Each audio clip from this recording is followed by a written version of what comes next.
Hello, this is Arcade Zeus, and today I will be reviewing Black Widow. Before I begin this review, I might as well point out which Marvel movies I have seen to give you viewers an idea of how accurate my assumption on this movie could be. I've seen the first 3 Captain America movies, at least 1 Iron Man movie, the first Thor, the first Hulk, the first Doctor Strange, the first 2 Guardians of the Galaxy volumes, and bits and pieces of Age of Ultron and the first Ant-Man, which I barely remember. Though I was planning on watching the entire MCU prior to reviewing this, it wasn't until it was too late that I realized I would not have the time to do so without delaying this review by weeks.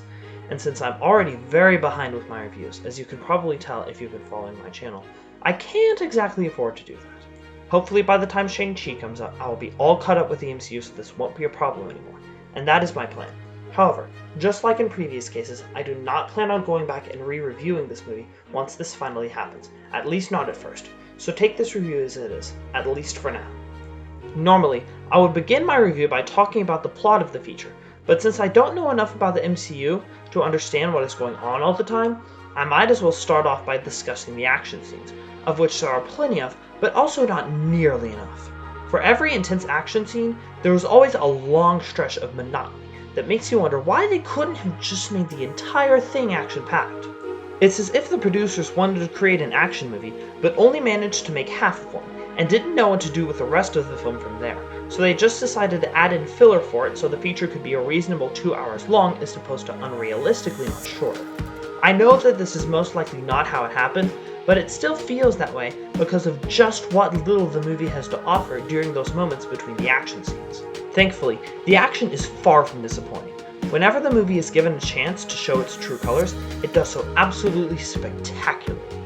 Every time our leads were in peril, I was fully invested in the heat of the moment, anticipating what might happen next. The movie accomplished this the best during the opening 15-minute prologue and the half-hour climax at the very end. Both times were the only times in the film that I could actually understand what was going on in terms of the plot, and those were the 2 moments when the action and peril were at their peak.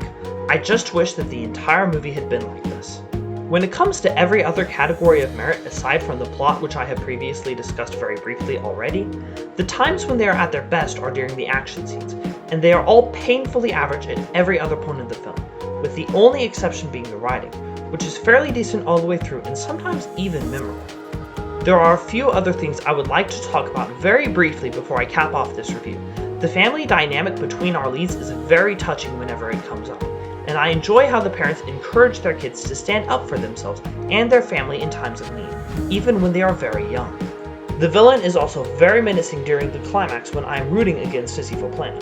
The score, while mainly prominent during the action scenes as most of everything else in the film, does have its moments outside of those particular scenes, and these moments can come up as a pleasant surprise when they show up. Overall, Black Widow is a somewhat disappointing, yet still very action-packed experience that only disappoints its viewers when it's not trying to go over the top. If you are a fan of action movies, you should go check this one out, but I would suggest that everyone else would be better off with a different movie. Anyways, this has been Arcade Zeus, and here's hoping that Fear Street Part 2 is just as good as the first.